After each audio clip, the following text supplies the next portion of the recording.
আজকে থেকে যে চৈত্র মাসে নবরাত্রি শুরু হয়েছে। তো এই হচ্ছে আমার মাতা রানী।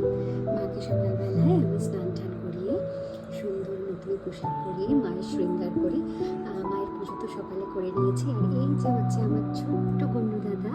তো আগে তো তোমরা জানো গণেশজির পুজো শুরু করে তবেই হচ্ছে মাতা রানীর পুজোটা শুরু করতে হয়। এখানে রেখেছি মায়ের 16 শৃঙ্গার। তবে এখানে 16টা না, 16টার একটু বেশিই হয়ে গেছে। তো মায়ের হয়তো ইচ্ছা ছিল 16টার বেশি শৃঙ্গারের জিনিস মা নেবে। আর এই হচ্ছে মায়ের ঘট। এখানে হচ্ছে এইটায় এই নিচের সরাটার মধ্যে আমি ওই যে যেটা শস্য বপন করে মানে জব বুনেছি। আর এটা হচ্ছে মায়ের কলস। এই হচ্ছে আমার মায়ের মূর্তি। আর মাতা রানী থাকবেন অথচ আমাদের মহাদেব থাকবেন না, তা কি হয়? এখানে আমার মহাদেব আছে। আর এই হচ্ছে মায়ের পুজোর সমস্ত আয়োজন। পুজো আমার অনেক সকালেই হয়ে গেছে। পুজো যখন করেছি তখন পুজোটা শেষ হয়েছে আজকে আমার সকাল 8:30টার মধ্যে।